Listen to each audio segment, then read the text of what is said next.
like 6-11 or anything like that, but just based on the laws of gravity and the football gods, right? I just don't think you can turn out another 15-2 season. I mean, it's tough. It's gonna be tough, No, especially the well, schedule.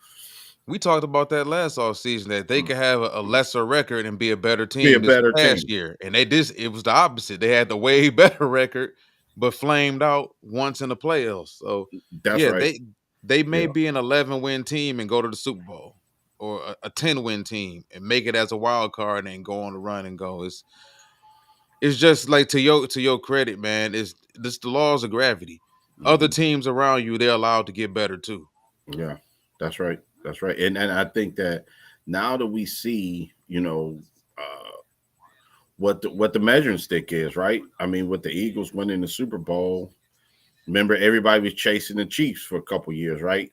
Trying to build it their way and Yeah. try to do it. Obviously Now they everybody want defense, huh? not everybody want defense now, right? So it just like you say, every 4 to 5 years the cycle changes, and I think that the Lions are at a crossroads right now where everybody knows they're good. I mean, you don't have to prove it or anything like that now. I think we surpassed that, like trying to figure out if they're good or not like that. Yeah, they are. But now I think you got to go to the next level. You know what I'm saying? Like, remember, like if you NBA, if you're a 50-win team, right, and then you constantly lose in the playoffs, then essentially like you're not good enough, right? So I think that in the NFL, kind of the same thing, like the 49ers, like they've been, I'm just picked name them because they've been good, they've been elite, good record the last 4 or 5 seasons, but they have nothing to show for it. It's been far a couple Super Bowl appearances, but they lost. You know what I'm saying? So Yeah. the ultimate goal is to get to the Super Bowl, man. You know what I'm saying? So what I'm saying is, as the times in the NFL are changing, as the players are changing, the coaching staffs are changing, you have to change your philosophy somewhat a little bit. I The think the world the Lions, world changes. yeah, yeah, like the Lions, we can still say we're a running football team and we want to do Yeah. it on the ground, of That's course. one thing that's gonna always be a Yeah, plus in your checkbox as an organization if you can run the football. but that's what's the other part of that too? What we talked about, like, okay, if you want to continue to run the football, then you have to make sure that offensive line is intact, man. I do think. Let's be honest. I think that we had a bad, like you said. We had so much pressure on that offensive line where the one time they had a bad game, it cost us. You know what I'm saying? It might cost us the season, and when it, like you say, it shouldn't be like that. But man, you want to make sure that offensive line is intact, and I think that last year, the end of last season, we got exposed. I do believe that. I think that we wasn't as tight as we were. Remember, Philly took it personal, man. You know what I'm saying? Landon Dickerson, Lane Johnson, Jordan Belita, Cam Jurgens, those guys, they took it personal, man. Everybody was saying the Lions were the better offensive line, Well, and I think Philly's better. If you're talking about man for man, now yeah, you can argue about we may have the best overall player offensive line wise between those two teams and Panay Sewell. yeah, But if you're talking about man for man, no, they were better. He's our only elite player. Well, mhm. Frank is too. Let me get that Yeah. right. Frank Frankie is Lee, too. But Frank is starting to wear down a little bit. But outside of Frank and Panay, we don't have any other elite players on that offensive line. And and I think you that's a do. big issue. That's a big issue. You asking Glasgow and Zeitler Glasgow to take on these monsters. Like take we on. saw, we Yep. saw the monsters 2 days ago at the combine. Oh, man, you asking them Yeah. guys to block Jordan Davis, to block Jalen Carter, to block Milton Williams. I mean, man, that's a lot to ask, bro. You know what I'm saying? And then we did it during regular season. I mean, obviously the Minnesota's got a formidable uh uh defensive line. You know what I'm saying? The Lions kind of manhandled them a little bit. The Packers was the team I was kind of, and the Packers and the Bears were two teams. I'm like, well, they got a dominant defensive line. They can be at times, and then the Lions handled them too. It seemed like we didn't have any problems in the division like I kind of thought we would, but you know what I'm saying? And it was a testament to how well our offensive line played. But I think as the year went down, as the year wore on, well, I just think that you know it shows, man. I think you're not going to be given anything like in the NFL. I don't think you get anything by accident. You know what I'm saying? I don't think that you could have a Cinderella team win the Super Bowl or anything like that. I don't believe that one bit, man. I think in the trenches, if you don't have what you need, you're gonna get worn down, and the team's gonna eat you up. You know what I'm saying? And essentially that's what Eagles did to Kansas City in the Super Bowl. I mean, it just they dominated that team, man, and that's what I'm looking for. You know what I'm saying? And I think on the defensive side, I think that we could offensively. I think a Tyler Booker would help. You know what I mean? More and more, I'm liking him. Obviously, Will Campbell. I don't think Will Campbell will be there. Miles Frazier. I mean, there's a bunch of guys. We took Gray Zabel that we've mentioned. What's the Arizona kid? Jonah Samania. Him. It's some guys there, man. Just like last year that you can get and just create a wall for Jared Goff, because I think he needs that. You know what I'm saying? What you think? Now let me ask you this. Now, what you think about another tight end? Am I crazy by saying that we kind of need another tight end? Because James Mitchell he hadn't been around in 2 years. I haven't seen. Where's James Mitchell? I haven't seen him. You know what I mean? Is James even on the team? I Yeah, don't know. he's not even on the roster. Brent DeWitt, you may know. You may know better than us. I don't know, but I know you touched on something that I'm gonna elaborate on a little bit more, and I agree 100%. It just goes into the evolution of football. It's no different from the evolution of a man, the evolution of a woman out here, the evolution of you as a human being, and your constant drive to get better and adjust with the times. It's like we all know that one older family member who still walks to the post office to mail all their bills off. Yeah. Yeah, it's like, no, I'm not touching no internet. Yeah. What is an email? I don't know nothing about that. I don't read no email. You got people who just refuse to adjust with the times. You don't want to get left behind. It's and we're gonna transition into the combine because the linebacker position Yeah. is another position, and we talked about this before the Yeah. video started. You look at the athleticism starting at the defensive line with these defensive tackles. You got defensive tackles now that are defensive end athletic. You Yeah. got defensive ends that are outside linebacker athletic. Yeah. You have linebackers that are safety athletic. You got a lot of linebackers who there's a decent amount of them in this draft, and vice versa with the safeties that are going to end up playing linebacker at the next level. You got linebackers that are going to end up playing safety at the next level, Yeah. depending on what type of scheme that they wind up in.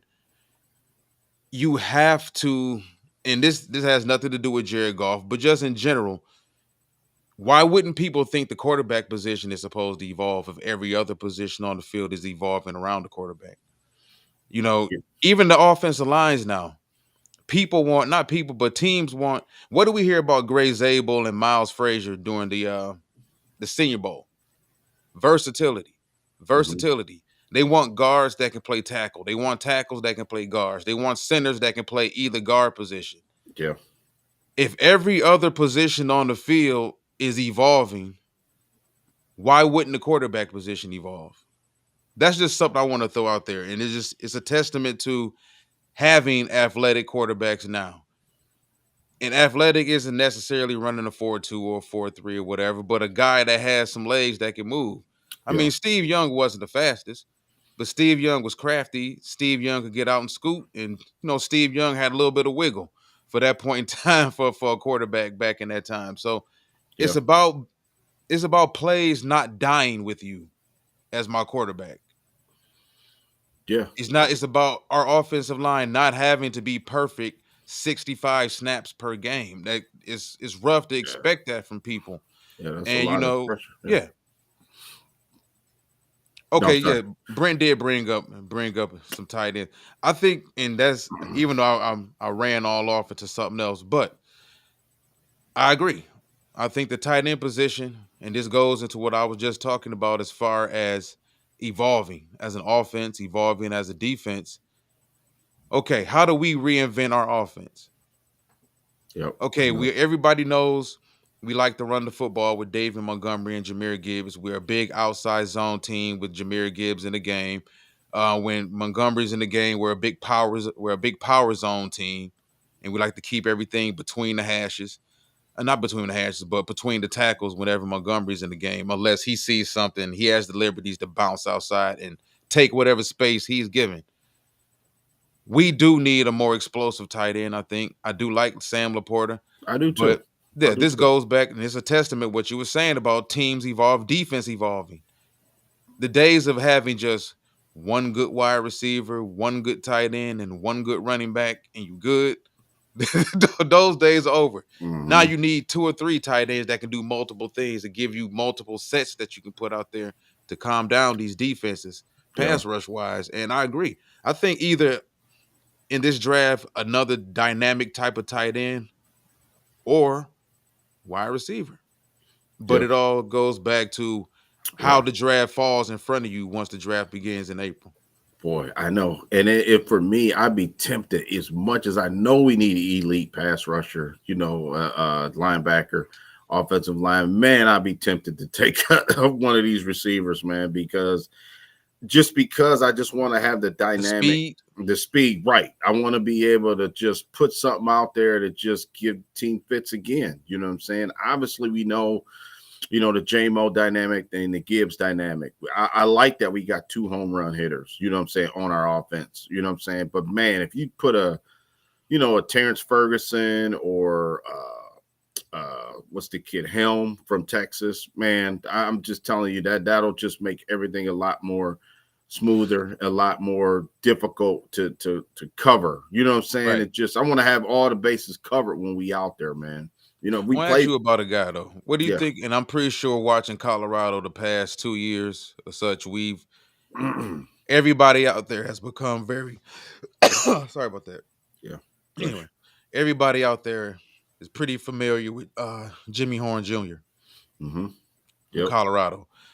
Now he wasn't at the combine if I'm not mistaken, but he was at not the combine, but the Senior Bowl. Senior He Bowl. was Yeah. at the what was the Hula Bowl if I'm not mistaken. Was it the Hula Bowl? Yeah. Or the Because Shrine it's game. East One of them. West, East West. East Yeah. West. Because about Mm-hmm. 4 of them. He was at the East West Shrine game. He dominated there, dominated. Now he has an injury history. Everybody knows Brad Holmes feels about that, Mm-hmm. but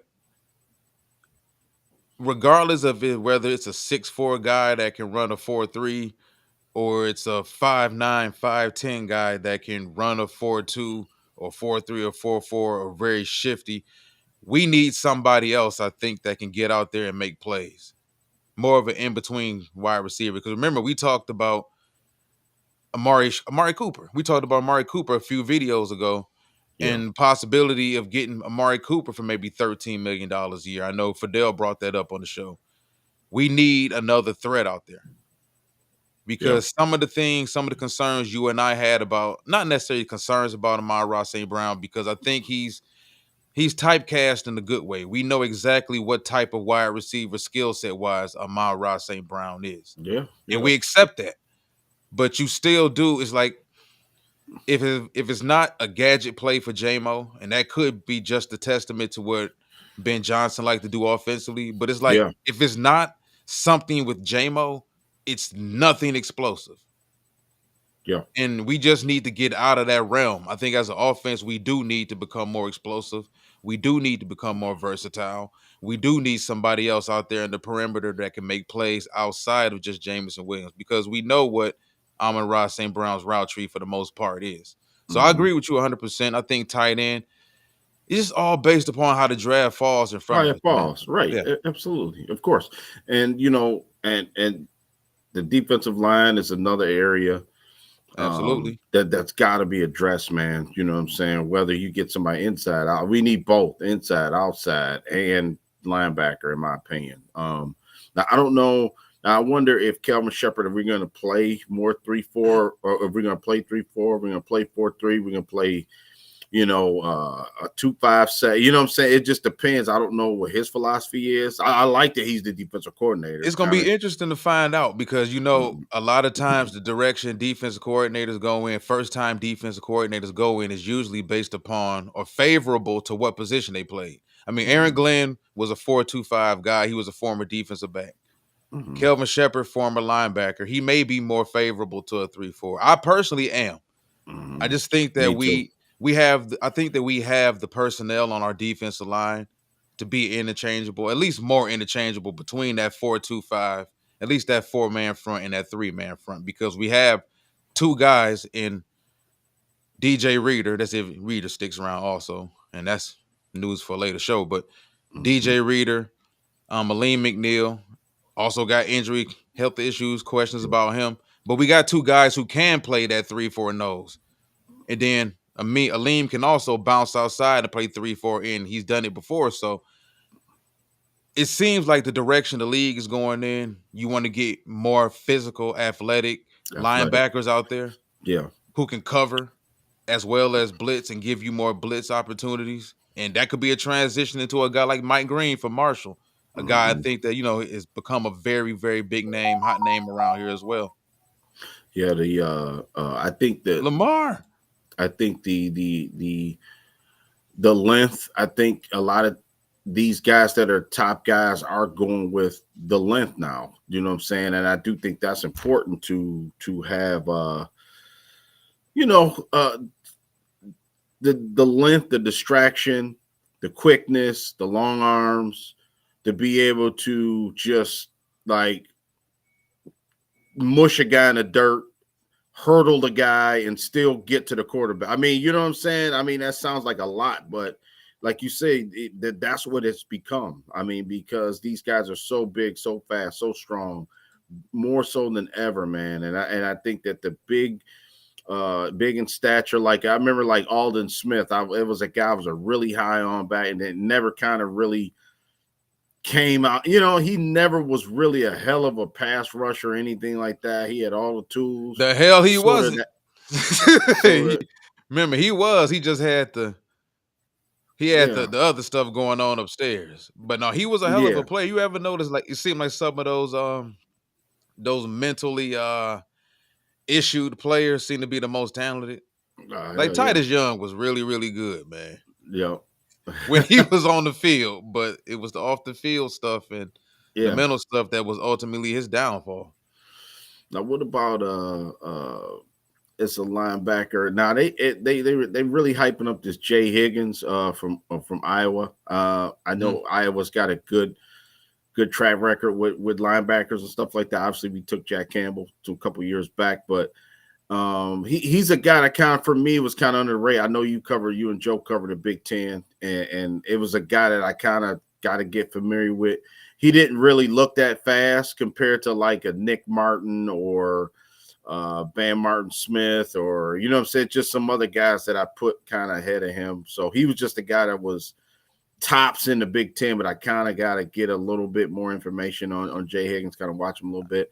I'm So an he's honest guy. I don't know much about him. yeah, And he's it's one of interesting. those linebacker classes where it's just a bunch of Yeah, like remember I mentioned at pre-show Kane Madrano, right, yeah, from UCLA. Okay, he ran 4.46. I think that was the best linebacker yep. time. I compared that to, I always try to compare the notes to Peyton Wilson, got drafted. He was the top linebacker last year. Pittsburgh drafted him. I think he was 98 overall. So I mean, I'm looking at it where maybe that's a third round grade on him. Madrano doesn't look like the biggest guy in the world, but he just fast as hell, that type of thing. I don't know. For me, I want more bigger, stronger. Like Jack Campbell fits the mold of today's linebacker to me. You know what I'm saying? A guy that can play. I think Jack can play more 3-4 too. I think it may benefit his skill set a little bit better. You know what I'm saying? Because he's a good Definitely. tackler. You know what I mean? He's a Definitely. good tackler. Can get outside and chase a guy down. He could do that. So I think that, Kelvin Shepard, I think we got two new offensive coordinators. I mean, two new coordinators. I'm sorry. Offensive coordinator, defensive coordinator. And it seems like you always say you want to give your coordinators a new toy. every year. You know what I'm saying? Like a legitimate. So you gotta believe that, like you said, man, with Kelvin Shepherd taking over, you gotta believe we will get a guy at least, that he could No, they work with. guaranteed to give. They're Yeah, gonna take at least one linebacker. yeah, that he They are. could he could mold. This is his guy. Coming in this system, like you said, how he wants to play defense. He said he wanted to be aggressive, so I like that too. Nick Skurton is another guy. Skurton, sorry if I'm not pronouncing it right. Another guy, super quick. I wanted to see him run and do his drills. I like Nick. He can get to where he needs to go out there. Super athletic as well. All of these guys, the athleticism wall is through the roof to me. Off the chart. Can't wait to see the linemen. I can't wait to see the running backs and receivers. I mean, because I think that's where it's coming now. A guy like Josh Connolly, we talked about him, offensive lineman from Oregon. I want to see because he's projected to be around the area when we draft, and I've seen a couple mock drafts got us pegged to him. I don't know about Josh Connolly if he's a guy you might. Yeah. I don't know if he's more of a like a bigger, non-athletic, just a big guy and non-athletic, or is he more like I'm sorry, not him, but more. I think he's more in that Kelvin Banks mode. I Okay. think him and Kelvin Banks probably both will be guards at the next level. Okay. Because they also had what's the kid from Ohio State? Donovan Jackson. Well, I've seen a couple guys had us taking Donovan Jackson from Ohio State, which I'm not opposed to taking offensive linemen, because we said at the top of the show, man. I think that a lot of people want to shrug it off and think we good at that spot, man. But we could use a nice, strong, athletic guy who can hold his own, on up front. So especially on the right side, the left side. So yeah. But we go ahead and just break down those linebackers a little bit more. yeah. To your testament, as far as the athleticism, they had 8 guys run sub 4.6, which is crazy. Yep. 8 linebackers run under 4.6. You got Smile Morton, Smael, Morton. Yeah. Smael, The kid from Georgia, right? Mondon. Yes, Mael Mondon Jr. There we go. 4.58. Demetrius Knight Jr., South Carolina, ran 4.58. Carson Bruner, Washington, ran 4.58. Yeah. And you got Nick Martin from Oklahoma State, guy who I do like a lot. Woo, 4.53. Yeah. Danny Sutton from Oklahoma, man, is the name that. Yeah. Danny started before this past season. Danny was, I believe, in the top 30. He ran 4.52. Jahad Campbell from Alabama interviewed with the Lions over the past few days. He ran 4.52. Eugene Asante, linebacker from Auburn, 4.48. And you mentioned Kane Madrano, linebacker from UCLA, ran 4.46. So that's a lot of speed out there. That's a lot of speed. And if you talk about Jahad Campbell, I think Campbell, he's a guy that honestly probably is on the board from them. I don't think there's any smoke and mirrors with him. I think he's a guy that goes to a school that they're very favorable towards. If you're talking about adding another playmaker in that front 7, it could be a defensive tackle. It could be an edge rusher. It could be a future running mate for Jack Campbell and Jahad Campbell. And I think Jahad Campbell is a completely different complement to what Jack is. Like, Jahad is another big, physical, athletic linebacker who's going to get out in space. He's fast. You can see that. And this is why a lot of teams want faster linebackers today. Now, when you play that 3-4, now all I need is a big, solid nose tackle. You want big edge rushers between 6'5" and 6'7". 6'7" typically is going to be the limit for that, between 260 and 280. And then you got those big, fast, athletic linebackers who can also get sideline to sideline. That's how you suffocate teams within the 3-4 from being able to run the actual football. And this is the only issue I have with this linebacking class. Prior to the combine, Jahad Campbell was the only one that was projected to be a first-round pick. And he was projected to be like a late first-round pick. What worries me is when you see these type of athletic performances at the combine, then all of a sudden linebackers who you watched film for the past 7, 8 months on, who you had third round grades on, now they become mid second round picks. Now they become early second round picks. Sometimes some of those guys become late first round picks based off of athletic showings.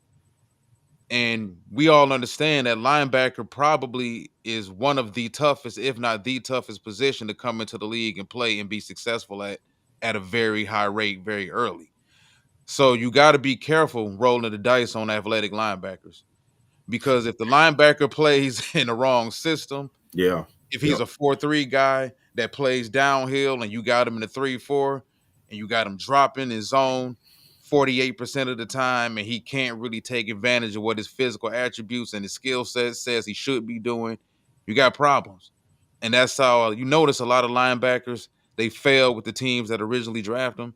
But then Yeah. when they leave in free agency, they got the liberty to sign with a team that plays a defense that's complementary to their Yeah. skill set. And you notice a lot of linebackers are better with the second team than they are with the team that Yeah. originally drafted them. Yeah. So That's I good. just like none of these dudes was expected to be first or even like early second round picks, but since they performed very, very well, watch what happens. What up, Grady? And Grady says so true. Hmm. There was a dude for Washington. It wasn't my man named for Washington that they drafted, and me and you both was high on the linebacker from Uh, Kentucky that they drafted in the first round. Grady might remember because I know he probably watched a lot of Washington football. The uh, linebacker that they drafted from Washington, and me and you both thought he Ja- was on. Jamin Davis. Yeah, Jamin Davis. Jamin Davis. Yeah. Me and you both thought that Jamin Davis was going to be a star. Mm. But Yeah. what happened? Yeah. They put him in situations that were not conducive to what his skill set was, but he looked better this year. And why does he look better this year? Because he Yeah. played under a different defensive coordinator. He played under what's my man name? Dan Quinn, Mm. who was an offensive genius. Yeah. So yeah, I'm like the linebackers, man. Jahad Campbell right now, and I could be dead wrong on this. Jahad Campbell's the only one. If they, depending on how the draft fell ahead of us, if he Hmm. was there at 28, I could see it because Oh yeah. Oh yeah. you need a playmaker in that front seven outside of Aiden Hutchinson and Aleem. Aleem is a playmaker when he's on the field, but we just can't trust him health wise. Nick Martin looked good, man. Nick Martin Yeah, looks like dude yeah. looked like little Roquan Smith out there. I mean, to me, that's a name I got. I always pick 7 or 8 guys I watch from the track from the previous year, and that's it. Nick Martin from Oklahoma State, man. That's a guy I'm gonna be watching him. Demetrius Knight Jr. His quickness jumped off the page, jumped off the screen to me. That's another guy. And Jahad Campbell, I agree with you. Everything he said, he is the best one out of the bunch to me. But like I said, it's just, Teddy Buchanan is a guy I'm starting to kind of like, kind of taking a liking to. Can watch him. Landon Jackson is another guy from Arkansas.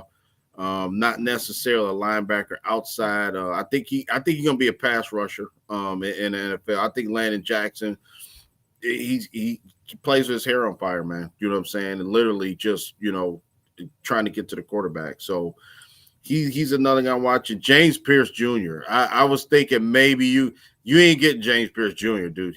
That kid's a top 15 pick. So it was the reality set in.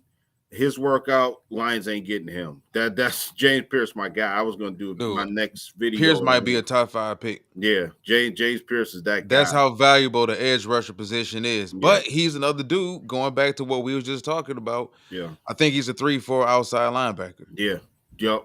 That you can He'll now if you're gonna play him in a 4-3, and some people felt that Will Anderson was a 3-4 linebacker outside, and that was it. They didn't think he was big enough, physical enough, or didn't have enough anchor to really play with his hand in the dirt. He proved yeah, for Houston that he can do it. yeah, So my only concern with James Pierce is the weight and the play strength.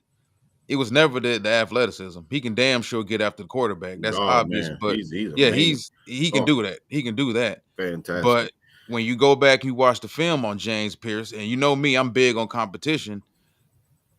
he was better at what his deficiency kind of showed 2023, 2022, Yeah. and 2024. But against like that upper echelon competition against the JC Lathams of the world and some of these other tackles he went up against the past couple years, he got washed out.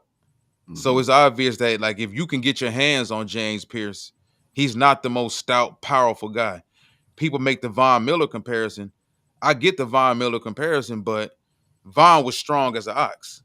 So like you still need to be strong as an ox at 242, at 250, at 255. You can't be just purely athletic. But yeah, Yeah. James Pierce he's a top 5 pick, top 10 pick for sure.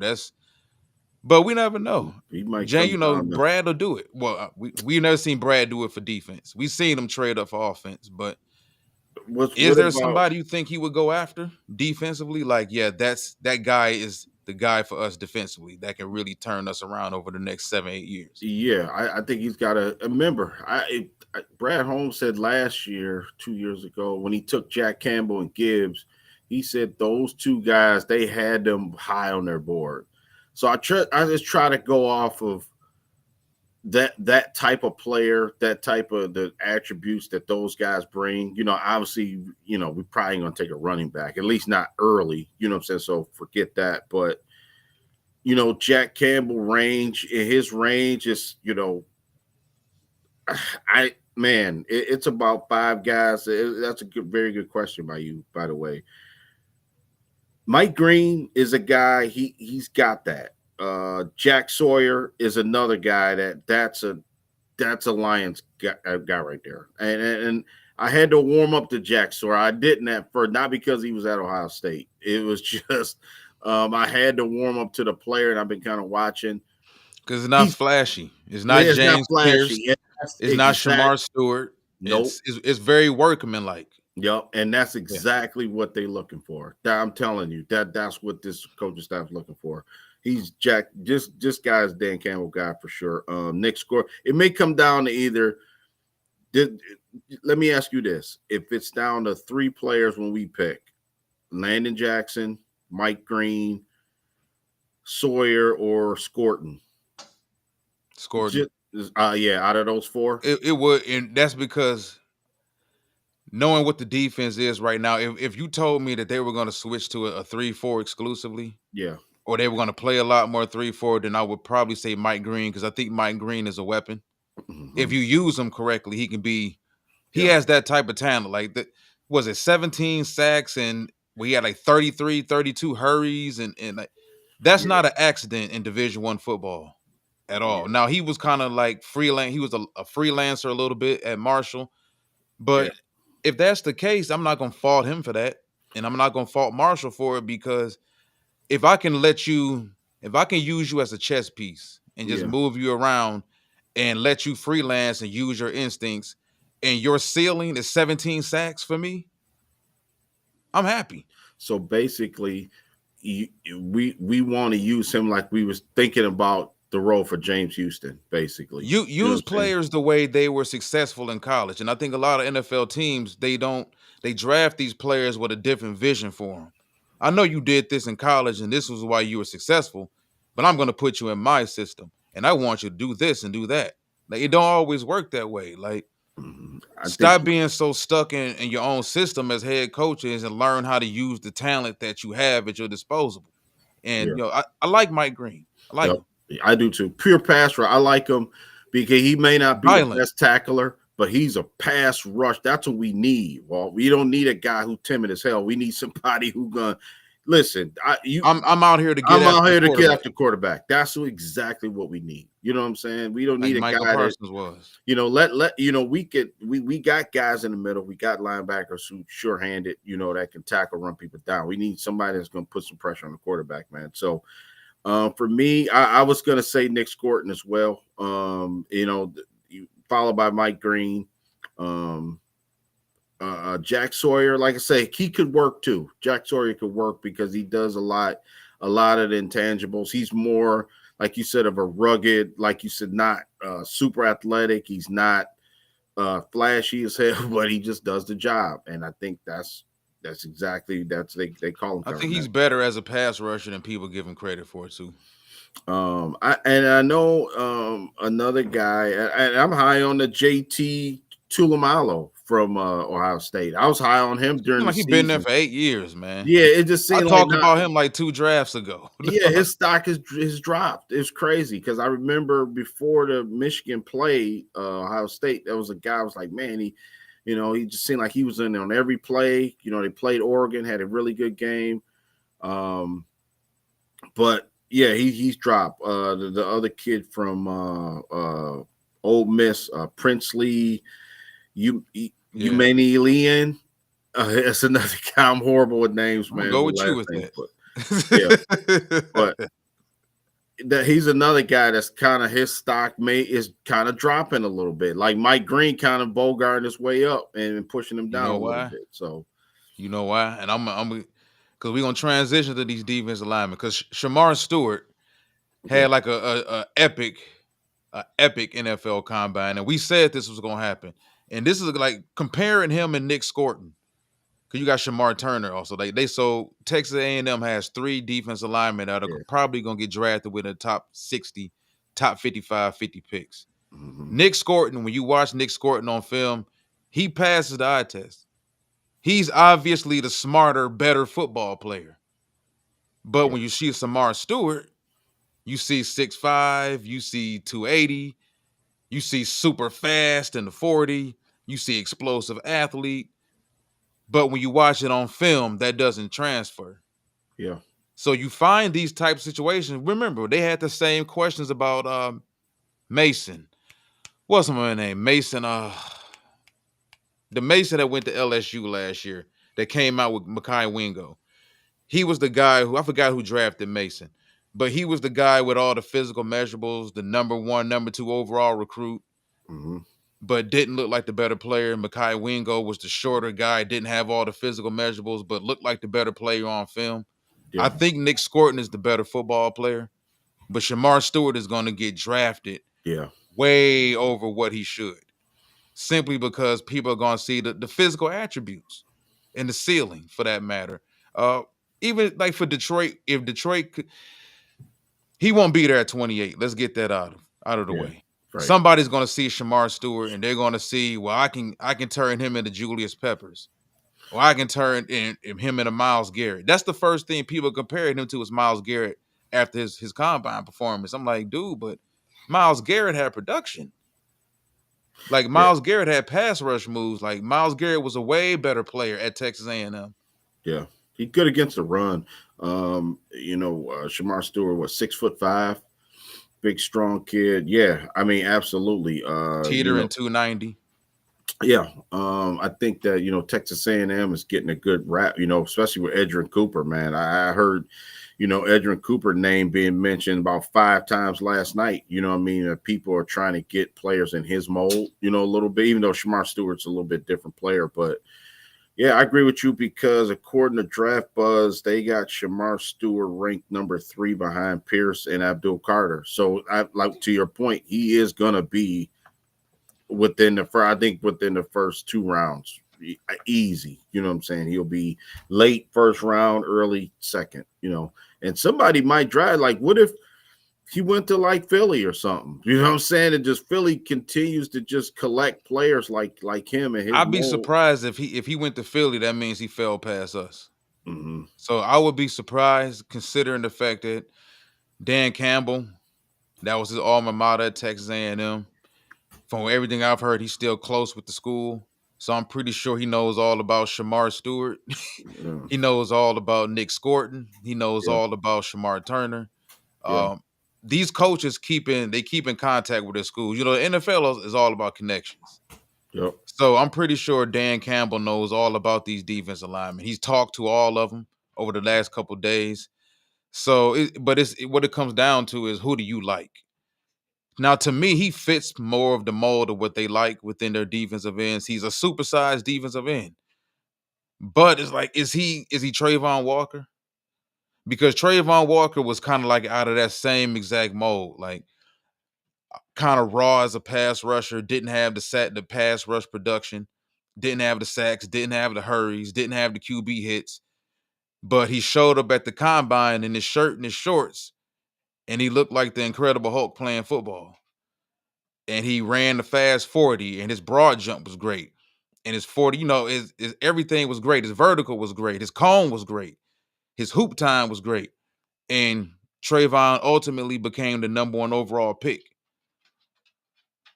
And it was all based upon hindsight. Not even hindsight, but futuristically looking at what you think a guy can become.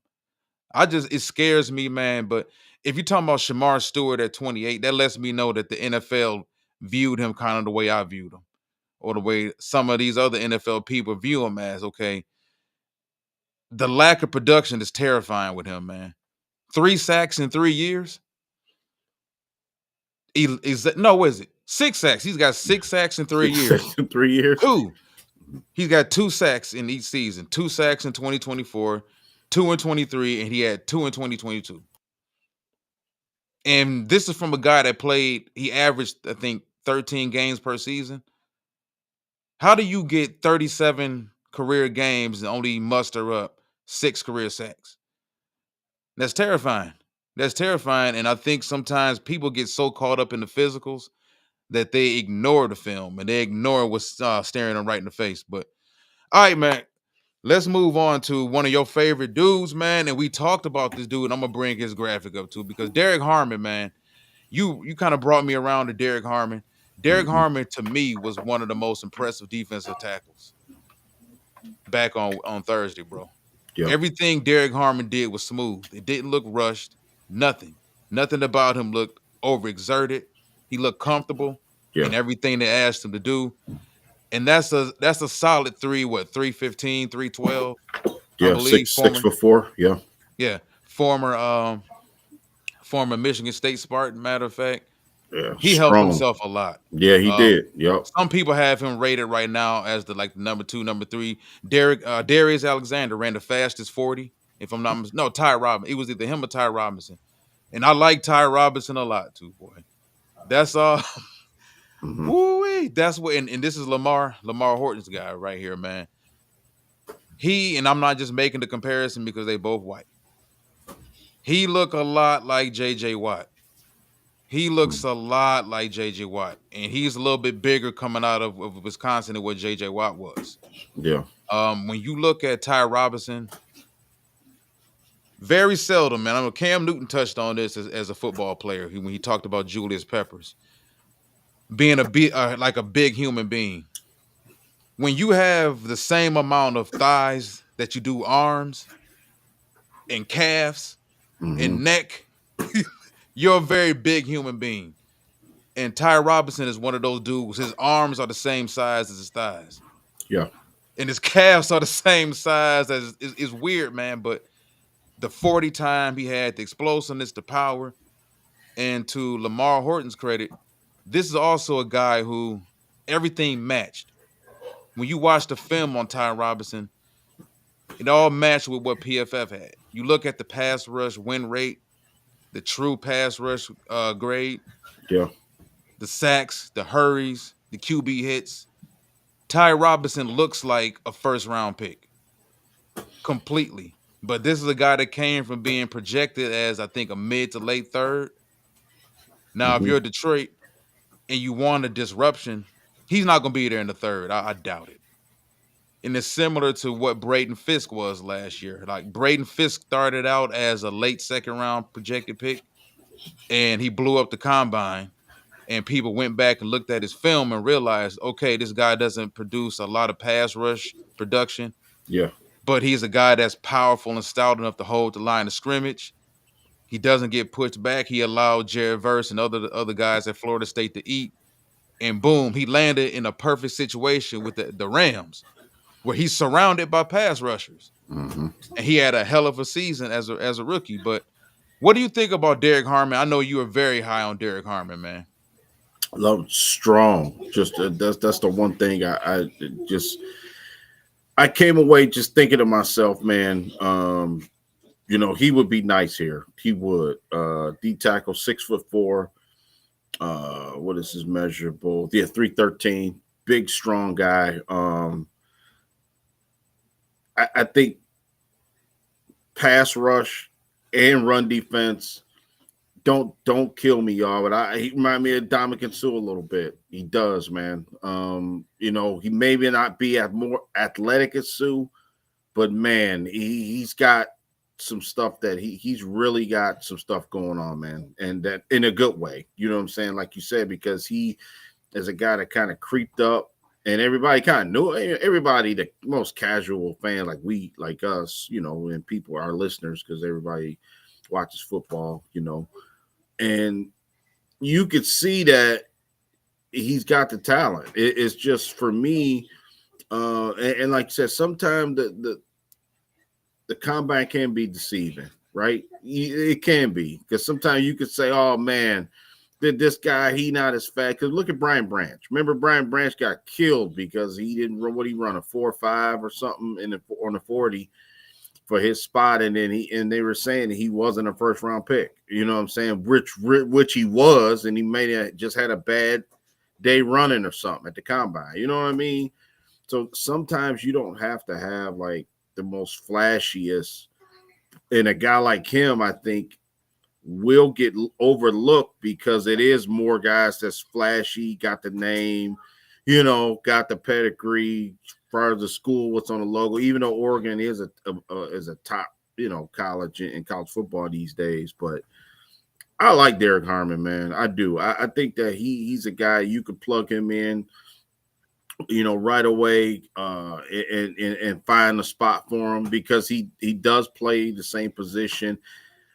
He would play more on the inside. He's not like a pure outside down lineman, like that can cause pressure on the outside. For me, I think the more.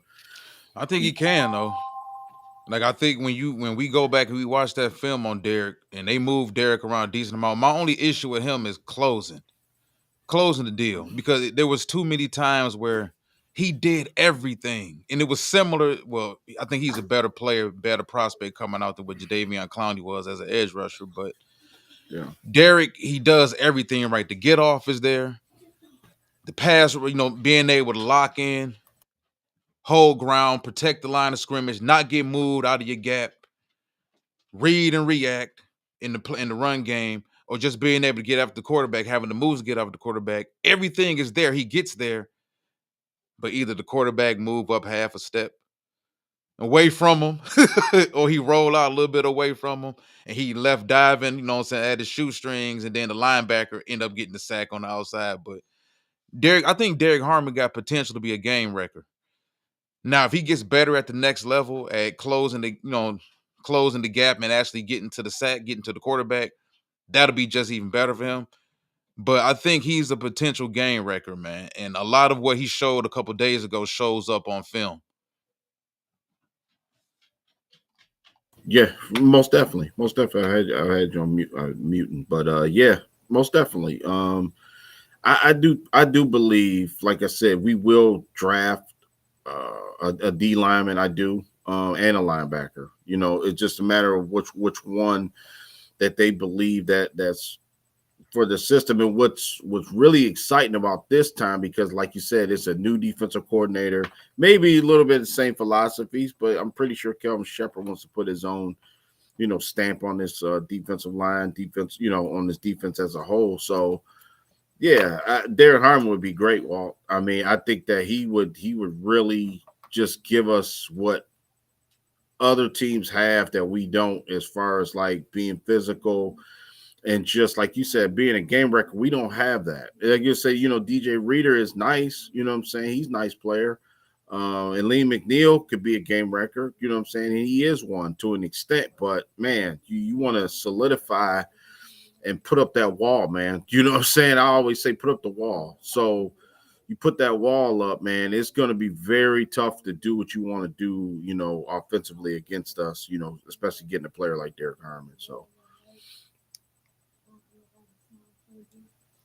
Definitely. Another defensive tackle I want to talk about, a guy we brought up a few months ago, was Darius Alexander.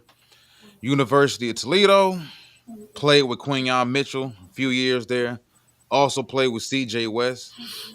Oddly enough, another guy that's coming out of that program, well, came out of that program and transferred over to Indiana. Matter of fact, so he's played with some NFL level talent. Now, Darius Alexander, I think, is the complete polar opposite comparison to what we talked about in regards to Shamar Stewart. This is a guy that has all the pass rush moves on the interior. I think he's a very gifted athlete, quickness wise, to be 6'4", 305. That's what he measured in at and weighed in at the combine a couple days ago. Very gifted as an interior pass rusher. You're talking about a guy that was a natural three technique at the University of Toledo. He had 545 snaps in the A gap, meaning the B gap. They also lined him up over tackle at four tech, 49 snaps. That was the next closest amount of snaps he played at anything outside of the three technique. He Yeah. had a 78 pass rush grade. He had a 90.3 run defense grade, 12.9% pass rush win rate, which put him in the top 1% in the country last year. He had a true pass set pass rush grade of 79.5, and he had a run stop grade of 7.9%. This is a kid who showed up at the combine. When he had the production, and if you look at his stats from last season, he had 4 sacks, 8 quarterback hits, 25 hurries. He also had 3 passes batted down. Very long arms, very quick, very alert, very solid when it comes to reading and reacting. He ran a 4.95 at 305, which is tremendous. He had a 1.72 10-yard split. And this is what got me as far as the explosiveness with him. And I'm gonna get into this when I start bringing out the uh, the defensive tackle rankings over the next week and a half. But the 31.5-inch vertical for for a 305 guy, 9 3-inch vertical, not 9 3-inch vertical, but a 9 foot 3-inch broad jump. And you're looking at the bench press. People had concerns about how strong he was overall because when you watch him on film, he does have a tendency to get not bull rush, but he does have a tendency to run out of ideas if offensive guards are powerful enough to get leverage underneath his pads and stop him at the line of scrimmage and push him back. 28 reps at 225. It's damn good. No, it's not 34 reps. No, it's not 35, 36. 28 reps at 225 is damn good enough. So I think he's another guy who NFL teams knew exactly who Darius Alexander was out of Toledo prior to the combine, but he answered some questions, I think, over the last couple days. And he's another guy who, depending on how the draft fell, I'm not sure we're going to get a bunch of defensive tackles drafted ahead of us at 28. I think a guy like Walter Nolan will probably be a top 10, top 13 pick. Mason Graham will probably be a top 10 pick. Kenneth Grant out of Michigan is another guy, might be a top 20 pick. He's possibly at 28. Yeah, because Kenneth doesn't necessarily provide pass rush value. Kenneth is an interior presence. And I think Kenneth Grant would be great for a team that lacks nastiness, lacks physicality, lacks a presence in the middle of their defensive line. But what do you think about some of those guys? Any other defensive linemen over the past couple of days that really stood out to you? Because we mentioned Ty Robinson as well. Ty Robinson is a guy who, depending on what type of scheme you play in, I personally think Ty Robinson has the size and the athleticism to play at multiple schemes for that matter. But is there anybody else that really stood out to you?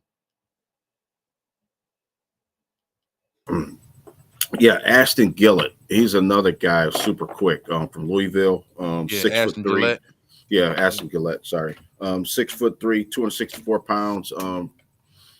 Another guy, man. I'm looking for quickness. I'm looking for a guy who gets out and gets where he needs to be. You know what I'm saying? Like you said, can shed some blocks. He's another guy, pure nice tackle. He's got a good tackle rating through Draft Buzz, but I didn't watch a lot of Louisville football, so I had to kind of go back a little bit and watch this kid play. But man, he plays with reckless abandon, what you want, your defensive lineman to play. I like him. He's versatile. That's another thing. I think the versatility these days is a must. I mean, I don't even think you can play in the NFL now if you can't play multiple positions, man. You know, especially if you're either on the outside or a linebacker, or you can play safety, you can help out linebacker, stuff like that. But yeah, Ashton Gillett is another guy that kind of stood out. You know what I'm saying? Well, a lot of these guys can fit. I just think it's just really take your pick who you want. You know what I mean? If you're the Lions, Ty Robinson, that type of profile you just alluded to, Lamar shouted him out. And it's sort of like, yeah, all of that sounds, sign me up. You know what I'm saying? That's all, everything we need with this team. And the Lions don't need, when we talked about this, right? We talked about this in the pre-show. The Lions are to the point where we know we're a good team, and we have a good team, and the talent we have on this team has been accumulated through the draft, through past drafts, right? The last couple seasons. Now all of that talent is coming to fruition, and here you are. You got a contending team. What you want to do is you want to continue to draft those kind of guys, but you do want to hit a home run every now and then, man. A guy that you can, like a Ty Robinson, probably could start for the Lions. You know what I'm saying? That type of thing. You want to get, you got guys who can play or on the roster, fill out your team. But man, the Lions need to hit some home runs. Is what I'm getting at. We need to get, a guy. We need James Pierce. We need Ty. You know what I'm saying? We need these guys. Nick Scott, a guy that's going to really. Shamar Stewart, Derek Harmon, an impact player. Because if you don't, can't see the Chiefs going to draft them. The Eagles going to continue to draft these guys. And those are the teams. It seems like that constantly, doesn't have that issue of not having a pass rush or not being able to, get off the field. And it's like with this team, with this Lions team, is constantly. It seems like it's like a broken record. Every draft we're saying the same thing. Like, man, we need another. Yeah, we got Aiden Hutchinson, but you know what? We need another guy to help Aiden out. You know what I'm saying? If you got one guy, then you can get game planned on. You know what I'm saying? Teams can take Aiden Hutchinson out the game right now because we don't have any, pressure coming from anywhere, or they're through blitzes, exotic blitzes and everything like that. So give me anybody who can win on any given snap. You know what I'm saying? So, yeah. And I agree with Corey. That's what I said, Corey. I was telling Walt that before the show. I don't want any more projects, man. I'm done with all of that. You know what I'm saying? I get it. When you're an organization, it's cute to do that, that to have a guy, okay, this is your lucky cigar. You're going to stick this guy, put him in an organization and let him just learn. And we got Manu last year, right? We got Sayon Vaki, who barely played last year. You know what I'm saying? I'm not saying those guys can't play, but we need guys we can plug in there and play ball, man. You know what I'm saying? So, yeah, I'm sorry to go off in my tangent, but, man, it's like Ty Robinson, I'm going to really look at him. And because that's a guy that you guys brought up that I kind of wasn't on my radar, but I definitely look at him. But like I said, Ashton Gillett, that was a guy that I had, and how I feel. What's the kid? The kid from Oklahoma State, Nick Martin. That's the guy right now that I want the Lions to get from Oklahoma State. He's a guy that I just think with the speed and the ability to get from sideline to sideline, that's what we need as well. Joe High, it's 15 guys, man, on defense that you can pick for the Lions. Yeah, just to go a little bit further into Ty Robinson, bring up some of Ty's stats. Actually, yeah, you bring up Ty's stats, and I'm all about production, man. He slightly got better every season over the past 3 years. He had a grade overall run pass of 75.1. He had 598 snaps this season. He had over 560 snaps the past 3 years, that's a lot of work. A lot of work he had. So when he was at Nebraska, they once again, with that type of size and skill set and athleticism, they knew what they was doing. They played him at 3 Tech. He had over 303 snaps at 3 Tech. He had a pass rush grade of 79.5, which is 80. True pass set rush grade of 74.8. He had a run start rate of 8.7 and a pass rush win rate of 10.4. Looking at a guy who had 6 sacks on the season, 11 QB hits, 25 hurries, and 4 batted passes. So once again, you got another guy he got athleticism, he's got long arms, and he's able to also affect the passing game when he doesn't get home. But I understand he didn't have a lot of sacks, but when you look at how he consistently, like we like to say, F shit up, that's what you need a guy to be able to do on the interior of the defensive line, man. And if you're talking about possibly teams that could take him, and like I said before, man, I don't like always bring a race into it. I try to be comical about it. There is a bias that it seems like NFL people have towards the athletic white defensive tackle in comparison to the athletic black defensive tackle. Cause like people look at Braden Fisk last year, like, oh, he can't be that good. But he was that good. And then he Yeah, went to the great. combine and showed it. We wanted And him. Yeah, we wanted right, him last year. exactly. It's like, we see the big athletic white guy and we don't really believe it. But to a lesser extent, man, Ty Robinson, I think Ty Robinson, if you look at possibilities where he could go, this is just me, my personal opinion. I think number 8 to the Carolina, because Carolina does need defensive line help, edge or defensive tackle wise. And then, I don't think the Bears would take him at 10, but San Francisco, like that's another team that needs help. They need to get a little bit younger on the interior of their defensive line as well. So, Yeah. we touched on a few defensive tackles, a few linebackers, just kind of recapping what everybody saw over the past couple of days. Not so much, we didn't too much get into the tight ends for that matter, but definitely I think anything positivity wise that we had outlook wise as far as the defensive tackles and the linebacking cores. Not so much the linebacking core. I'll just say that because we didn't have like really high expectations out of the linebackers heading into the combine. Yeah. We saw some very athletic performances, but as you and I discussed earlier in the show, it's just a crapshoot with the linebacker position, man, because when you watch film on linebackers in college, you may walk away with a lot of concerns like, what the hell is he doing? Why is he doing this? Why is he doing that? And then you realize, well, it wasn't his fault.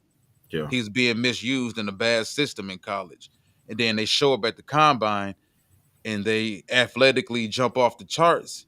So you get kind of conflicted. You just don't know with linebackers. Like the guy I saw for 3 years at Mississippi or Oklahoma or Michigan doesn't look like the guy that showed up at the NFL combine and worked out for me and interviewed and showed me how smart he was on the chalkboard with multiple defenses. So I think the linebacker position is a position where you kind of drafting off instincts, like what you think a guy can be within your defense. Very seldom do you see those generational type of linebackers anymore, especially if they don't bring pass rush versatility. They're right. That's right. I agree with you, especially Corey Patterson. I was just trying to be funny about it, man. But we don't look at the white athletic guy the way we look at the black athletic guy, kind of. Yeah, and it's almost like it doesn't even matter. Like I think the college doesn't matter anymore. Like where you go, because look at Quinyon Mitchell went to Toledo. You know what I'm saying? It was like the best corner in the draft. You mentioned Braden Fisk. I think Fisk, didn't he transfer? Wasn't he? He was from here. He went to Central. He went to Central. Okay, he's a Central or Western. He went to one of those. Went to Western. Went to Florida State. That's right. Yeah. So I think that, man, the talent is so broad. I mean, man, the melting pot is so broad in talent. I think it's just, now you seeing like a run on like Sewell. What's the kid from BYU, Walt, that got drafted by the Chiefs last year? Sally Mateo, I think his name is. Remember from BYU? He went in the first round last year. Now you got Savania, from Arizona. Another guy, offensive lineman, big, strong kid. So to me, it's more the scouts got to do their job more than ever. I think because you can, like you said, you can have that guy from Toledo. I see this kid from Kentucky. He's got the fastest time. Maxwell Hairston Maxwell Hairston, yeah. made himself some money. Made himself some money from Kentucky, bro. He's a Kentucky corner, electrified the crowd. This what like those who can do, bro.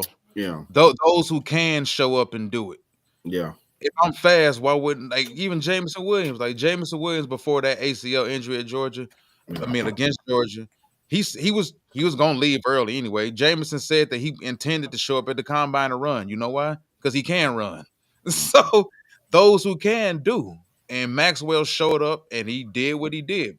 We got Bond today. Bond said, "Man, I'm gonna do better than that." I can't wait to see Isaiah Bond today, man. That's my guy. Yeah, buddy. I like him, Matthew Golden. I like both them Texas guys and the tie. I like all and Matthew Blue Golden. Yeah, Matthew Golden. I like the running back Blue, and I like Gunnar Helm. I think Texas got it going on, man, on offense. And Kelvin Banks, they had a really good team. And then what's the kid? Another kid. They on the defensive line, Sorrell. I think it's been Baron Sorrell.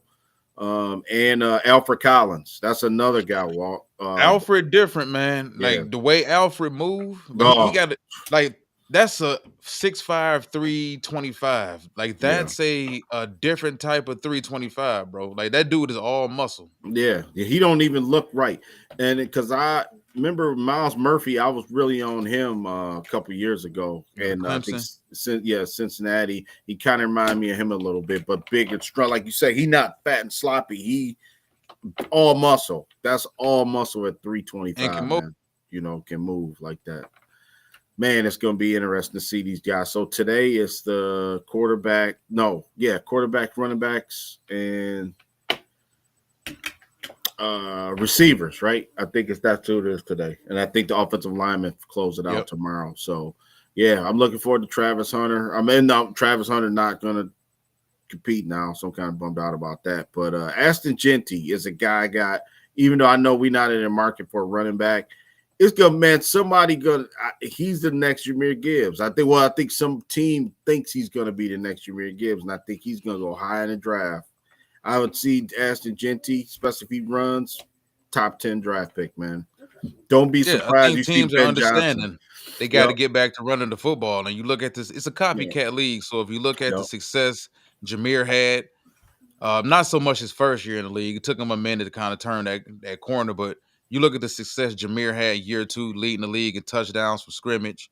Yeah. Bijan Robinson, even though Bijan was considered a generational talent coming out of high school, Bijan had a quiet ass 1,400 yards this year, though. Yeah, he balled. Quiet 1,400. So teams are starting to realize, okay, the running back position, even though most of the time you can be running back by committee, it's still a cheap position. That's why I was never anti-drafting a running back in the first round, because it's still a cheap position that you're going to pay pretty much peanuts for the first 3-4 years of their career. So, all right, man, I want to thank everybody for joining us today. We got to get up out of here.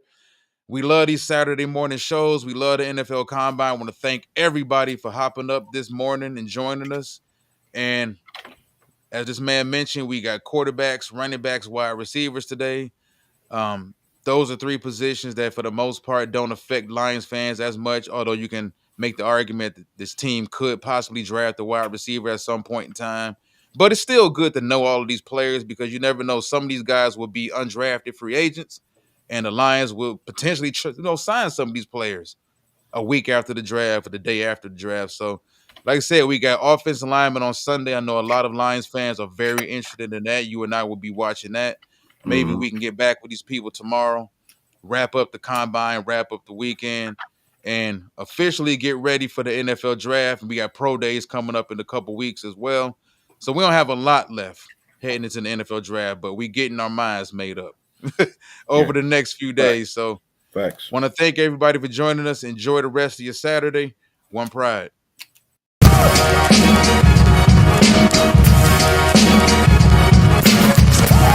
Oh!